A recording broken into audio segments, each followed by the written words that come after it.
BRS party అస్తిత్వాన్ని, BRS పార్టీకి అస్థిరత్వాన్ని కలగజేసేందుకు ఇవాళ రేవంత్ రెడ్డి అండ్ కంపెనీ ఇవాళ పెద్ద ఎత్తున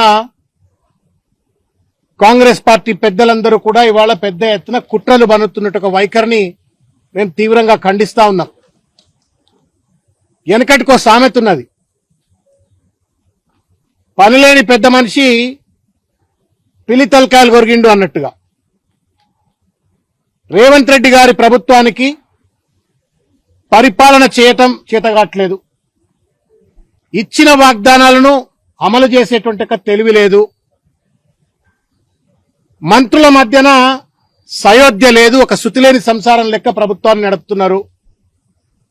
ఎక్కడికక్కడ ప్రజలు, రైతులు, యువకులు, నిరుద్యోగులు మొత్తం తెలంగాణ వ్యాప్తంగా అనేక సమస్యలతో ప్రజలు సతమతమవుతున్నటువంటి సందర్భంలో దాని నుండి తప్పించుకోవడం కోసం బీఆర్ఎస్ పార్టీ పైన, బీఆర్ఎస్ పార్టీ అధినాయకత్వం పైన బట్టగాల్చి మీద వేసి ఇవాళ తప్పుడు ప్రచారాలు చేసి తమ రాజకీయ పబ్బం గడుపుకోవాలని చెప్పని రేవంత్ రెడ్డి గారు, ఆయన పార్టీకి చెందినటువంటి ఒక పెద్ద మనుషులంతా ఇవాళ కుట్రపూరిత వైఖరితో వ్యవహరిస్తా ఉన్నారు.